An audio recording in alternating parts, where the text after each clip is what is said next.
gimana tanggapan Abang terkait kasus pidana Pina? Ya, jadi kalau dari tanggapan kami mengenai peristiwa kasus pembunuhan almarhum Pina ini sudah terjadi di tahun 2016. Jadi waktu ini sudah 8 tahun terjadi ya, bahkan proses penyidikan sampai proses penetapan tersangka, kemudian proses penuntutan di jaksa ya sampai proses di pengadilan ya ini sudah dilakukan secara hukum acara pidana yang sesuai ya yang memang telah ditetapkan di Indonesia.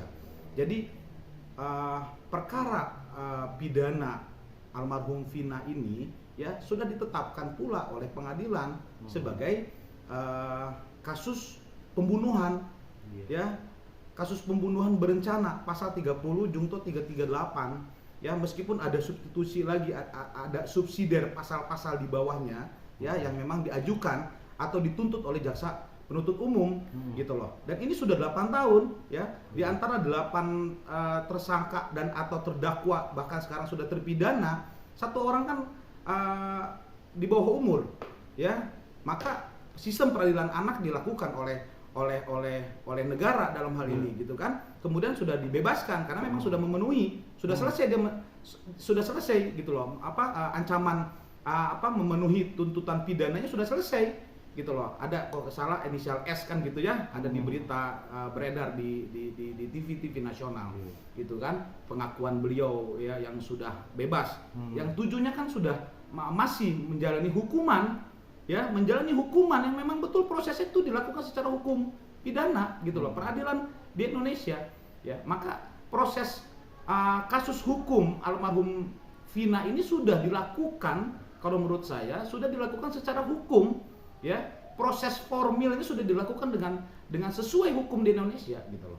Nah, ini yang mungkin perlu ada penegasan gitu ya. Memang bicara mengenai kepuasan ya, memenuhi rasa keadilan itu kembali kepada kita semua ya. Apakah keluarga korban menerima seperti itu ya atau tidak? Kalau kejadian seperti ini kan dirasanya gitu keluarga korban belum mendapatkan keadilan yang sebenar-benarnya. Maka memang kewajiban negara untuk menggali lebih baik gitu loh, untuk menggali, mencari tersangka baru, memang dugaan tersangka baru, pelaku baru yang, dan itu sudah ternyata sudah dilakukan oleh pihak Polda Jabar seperti itu. Oke Bang. Oke, baik. Lalu apa pandangan Abang terkait penangkapan Peggy di kasus Vina? Iya, jadi mengaitkan yang tadi di awal ya, maka memenuhi rasa keadilan keluarga korban itu dilakukan oleh negara. Akhirnya negara melalui Kepolisian Republik Indonesia ya, dalam hal ini CQ Polda Jabar ya, lokusnya ada di Cirebon, maka Polda Jabar yang melakukan proses pengungkapan kembali ya tersangka baru ya, yang memang yang akhirnya di awal kita masyarakat mendapatkan informasi itu adalah 3 orang DPO, senyatanya kan pihak Polda Jabar telah melakukan konversi pers ya, bahkan saudara Peggy ya dan alias Perong dan sebagainya alias Robi gitu kan, itu adalah salah satu DPO yang telah ditetapkan oleh pihak Polda Jabar. Tetapi kan Polda Jabar juga telah menginformasikan kepada masyarakat ya untuk merevisi terkait 3 DPO ini ya, ternyata kan cuma 1 DPO ya, itu adalah saudara Peggy yang sudah tertangkap ya dan sudah dan saat ini sedang dilakukan proses pemeriksaan oleh pihak Polda Jabar.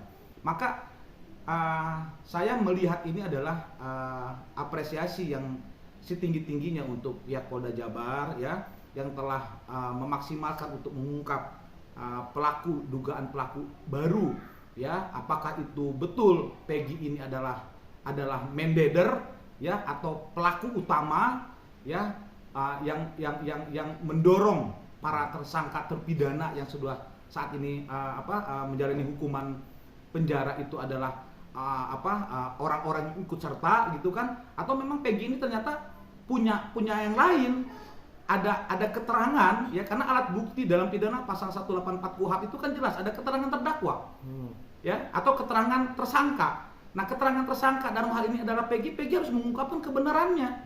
Gitu loh. Maka saya mengharapkan scientific crime ini ya, metode ilmiah investigasi oleh Polda Jabar ini betul-betul dilakukan, didampingi oleh psikolog gitu kan, didampingi oleh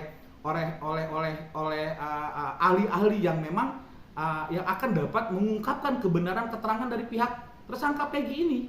Gitu loh. Agar betul-betul apakah Peggy ini memang main leader-nya, pelaku utama, atau Peggy ini sebenarnya bukan main leader, ada pelaku lain gitu loh. Atau ini misalkan sifatnya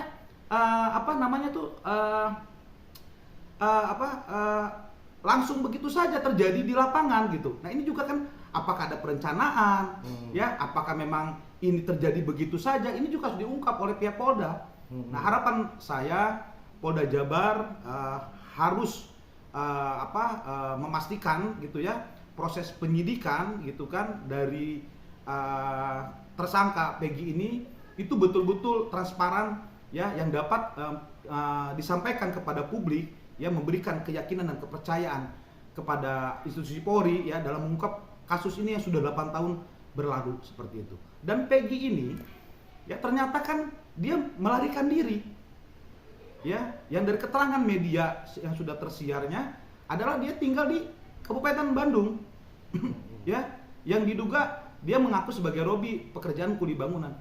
Kalau orang tidak bersalah secara umum, dia tidak akan pergi kemana-mana. Ya, dia akan menghadapi apapun itu. Tetapi kan